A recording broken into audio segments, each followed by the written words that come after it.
Hey everyone, in this video, I'm going to answer what is the better dividend stock to buy right now. Is it Verizon or is it Broadcom? To answer that question, I will look at 5 different financial metrics to compare these two dividend stocks on, and then I will answer what's the better dividend stock to buy. The first metric I'll look at is dividend yield, so let's get right into it. Verizon offers passive income investors a dividend yield of 5.27%. Meanwhile, Broadcom offers passive income investors a dividend yield of 2.11%.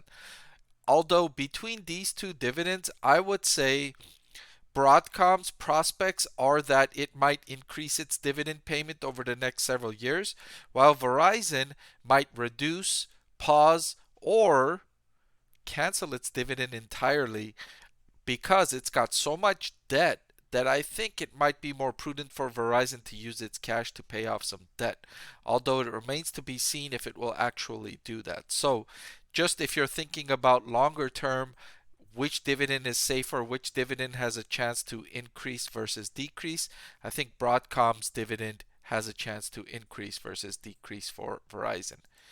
The next metric I wanted to compare these two on is annual revenue growth. And what you could see is Broadcom has consistently outperformed Verizon in terms of annual revenue growth. And I expect this to continue for several years.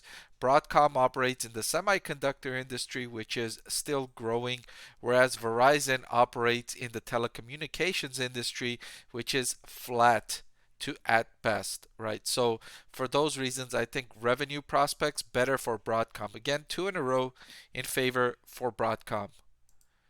The next thing I wanted to compare these two on is cash flow from operations to sales. And between 2014 and 2016, they were kind of close in terms of this metric. But following 2017, Broadcom really took off and offers investors an excellent 50% cash flow from operations to sales. Verizon not too shabby at 28%, but I like Broadcom's better because not only is it much higher, but it's also got better revenue prospects, which should funnel into cash flow from operations versus Verizon. The next metric I have here is the operating profit margin over the trailing 12 months.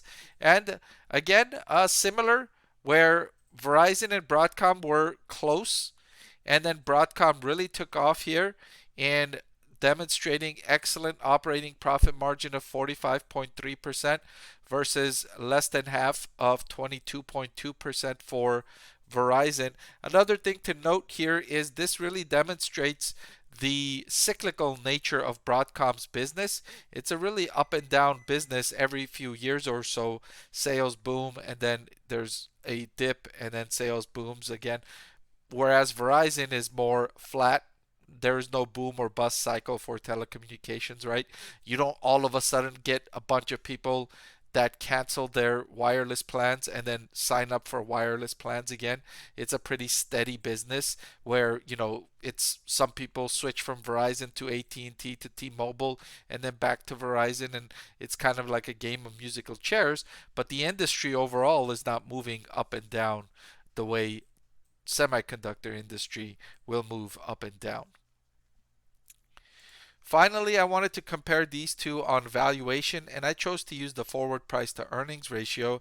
Judging by this metric, Broadcom is more than twice as expensive as Verizon at a forward PE of 18 compared to 7.9 for Verizon stock.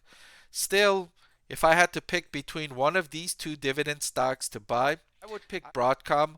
I like Broadcom's prospects over the next decade better than Verizon's prospects. Semiconductor industry growth is expected to be much faster than telecommunications industry growth, and Broadcom has demonstrated phenomenal operating metrics over the last several years and decade. So for those reasons, if I was to pick between one of these two dividend stocks, it would be Broadcom. But that's all I've got for this video. Thank you so much for watching.